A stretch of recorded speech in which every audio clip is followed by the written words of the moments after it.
because we've always been white folks' shields. We fought in every major war.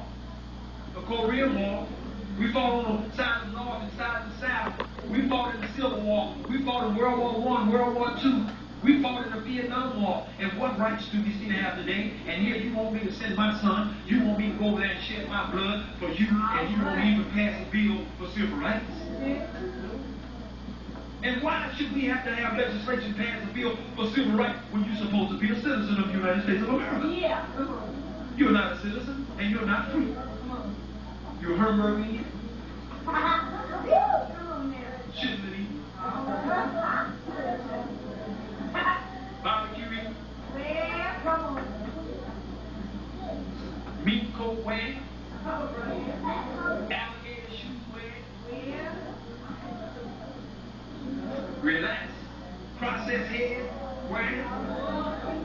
Jerry curl wearing.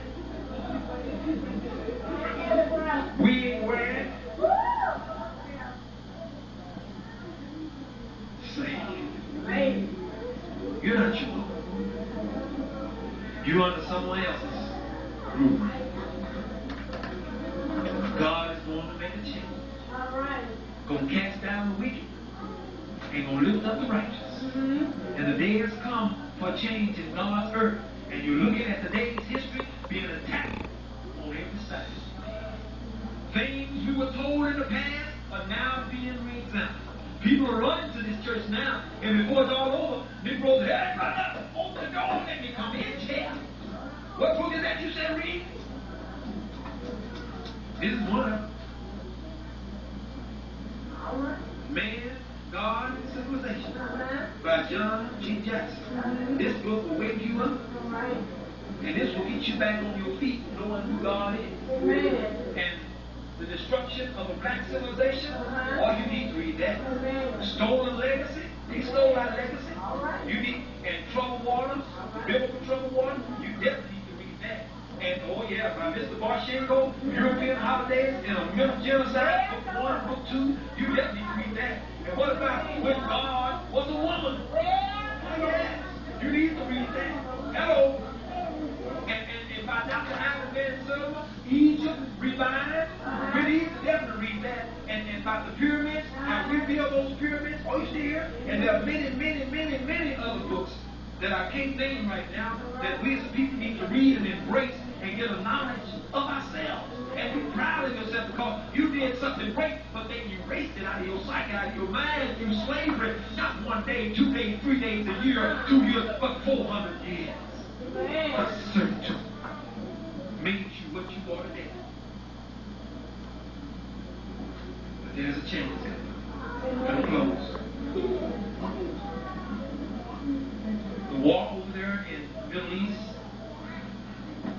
is a war that was planned years ago. America understands Bible prophecy. America understands that her doom is near.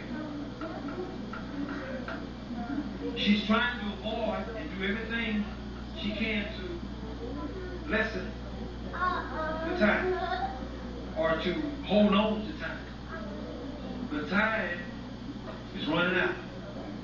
And our day of resurrection is at hand. King Hussein is not the man that they say he is. They made him equal to Hitler. Muhammad Ali, and I think it was Jesse Jackson went over there and got some of the people out of it before the war started. And this man cooperated with these people. He said, I don't want to talk to white folk. He said, I'll talk to these black folk, but I don't want to talk to these white folk. All right. The man is just doing what he was set up to do. He's the only nation on earth that has withstood peace and still withstanding. And they hadn't brought him down yet. They thought it was going to be just like the Libya or Grenada or Panama regime. They thought they were going to go in there and just squash him and bomb and But this brother, he was prepared. And they say he got arsenals and weapons to last the next 2 years. They plan on a short walk, but it's going to be a long walk.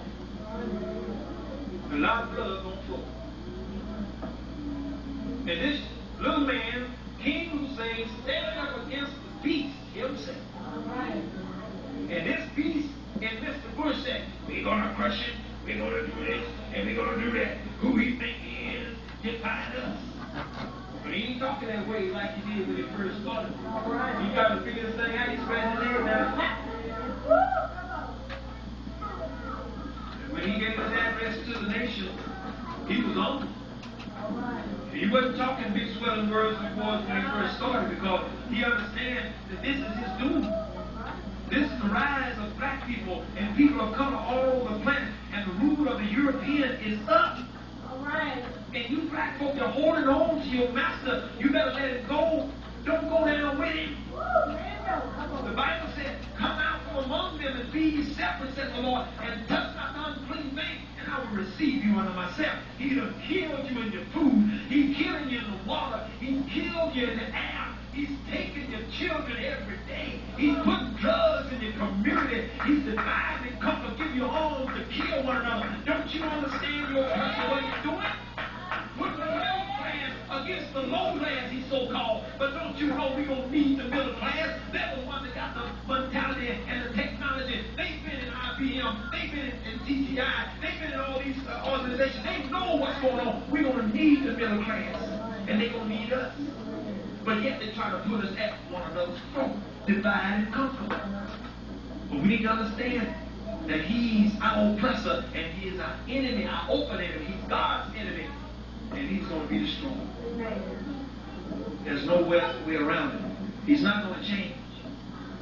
He showed you that when Dr.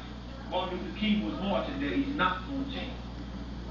He showed you his mentality and his bestiality, that he will beat your women, kill your men, water holes and dogs, put dogs on your people. He showed you on nationwide TV the way he is, and he's not going to change. He ain't changed. He just got a little bit more sophisticated now. Don't you go down with your slave master. When they pat you on the back and say, you're a good old boy. The Bible said, be wise as a serpent, harmless as a devil. I understand some of you that are middle class and you got a high position in corporate America, and you know if you don't bootleg and bow as men, you won't have a job. But I refuse to bootleg bow for any job. Don't you know when you don't have a job, you're free? You don't have to punch no clock. No master John stand over use it, boy. You can't take no break. You work. Once you work like a slave, they pay you nothing. So don't give in. And don't go down with your slave master. A lot of you think you got it made. You got a new car that don't belong to you, that General Motors on, so you pay for it. You got a home that belongs to some mortgage company. You got 30 years on it, and 30 years is way in the future. You got a few things in your house, material. But what if your job goes to Mars? And then they blackball you, as they say. We start saying whiteball. That you can't get another job, not only in the city, but in the whole country. What you gonna do then? Because there are a lot of people that used to work for the government and work in corporate America.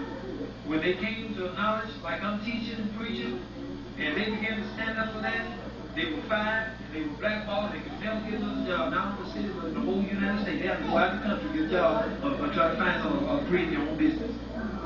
And this is why a lot of the middle class stay away from Brother Davis. This is why a lot of people don't want to come around me, because I'm outspoken, I'll tell it just like it is.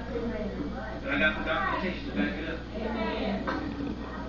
I got a call from Sister Jefferson this morning. She said, I've been trying to get in touch with you for weeks and weeks and weeks on end. She said, said, I didn't want to leave no message. I just wanted to talk to you in person. I finally answered the phone, which I usually don't answer the phone. I didn't have answers then. But I answered the phone, and sure enough, it was her.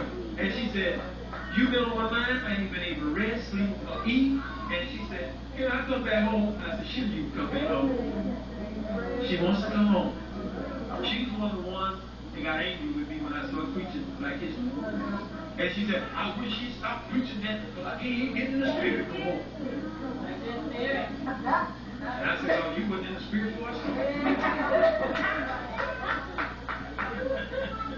That's that truth.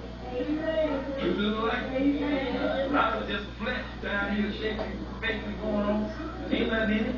But you want to come home, I said, sister, come on home. The door has never been shut. You can always come home. We thank God for those that are coming home. And there's others that call that come home.